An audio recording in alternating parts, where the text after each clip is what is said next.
Malicia vient de sortir pour la 5.5, mais quels sont les combos du personnage? Je n'ai pas été spécialement fan personnellement de son gameplay, mais ça n'empêche pas qu'on peut quand même bien la jouer. Elle a la possibilité d'absorber, et si le personnage que vous avez attaqué avec ne vous donne pas de capacité, ça vous donne un boost de soin, vous absorbez son énergie vitale. Donc ça c'est sûr que sur son gameplay ça peut être assez varié et ça peut beaucoup changer selon qui vous accrochez avec cette attaque. Après elle a une autre attaque qui lui permet d'attirer les gens. Alors ça comment ça fonctionne? Déjà ça il faut absolument pas s'en servir pour fuir, parce que si vous essayez de fuir avec ça et que vous attirez les gens, bah vous allez retrouver avec potentiellement 3 personnes qui du coup d'un coup se collent à vous, car cette attaque fonctionne comme ça. Quand vous l'activez vous avez un cercle et vous devez réactiver pour faire attirer. Une autre attaque c'est celle où elle va pouvoir s'élever en l'air. Et ça je vais pas vous mentir que je m'en sers souvent pour m'enfuir quand je n'ai pas de heal ou quand je suis en train de faire un 1v1 qui est trop dangereux. Ça reste pas non plus le meilleur moyen de fuir, mais c'est déjà pas trop mal. Cette attaque vous permet de vous lever en l'air et après de réatterrir avec un coup de pied. Une fois qu'elle atterrit, vos 2 prochaines attaques sont des coups de pied qui sont un peu envoyés à distance, c'est-à-dire que vous pouvez toucher des gens au loin. Et la dernière attaque, ça va être son fameux bouclier. Alors certes, il ne protège pas, mais du coup à quoi il sert? Quand vous prenez des dégâts avec ce bouclier, une barre verte va commencer à s'augmenter en fonction du nombre de dégâts que vous absorbez. Et grâce à une autre attaque du personnage, qui est utilisable que avec ce bouclier, vous allez pouvoir renvoyer ces dégâts. Et cette attaque ne fonctionne que comme ça. Son ulti va lui permettre d'absorber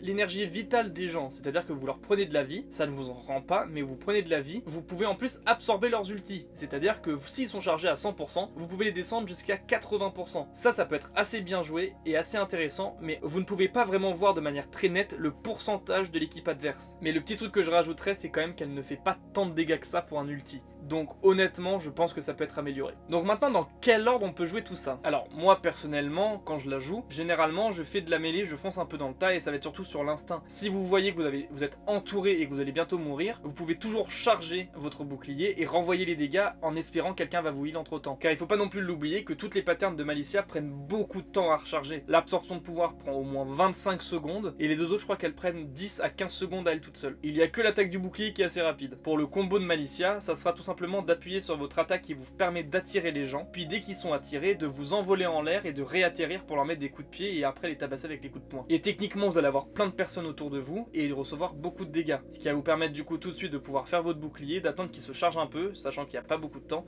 et de tout de suite renvoyer l'attaque dès que vous le sentez. Et cette attaque là aussi des fois je peux m'en servir pour fuir, car elle est assez fréquente et du coup c'est plus facile d'utiliser cette attaque qu'une autre qui va charger pendant 10 secondes. Car 10 secondes dans Marvel Rivals c'est énorme durant un combat. Bon pour récapituler, grosso merdo le perso peut être assez intéressant et peut vous permettre de vraiment bien foncer dans le tas à la mêlée. Mais néanmoins, ça n'empêche que c'est pas le meilleur tank, ça c'est sûr. Et du coup maintenant après ça, est-ce que tu vas jouer Malicia?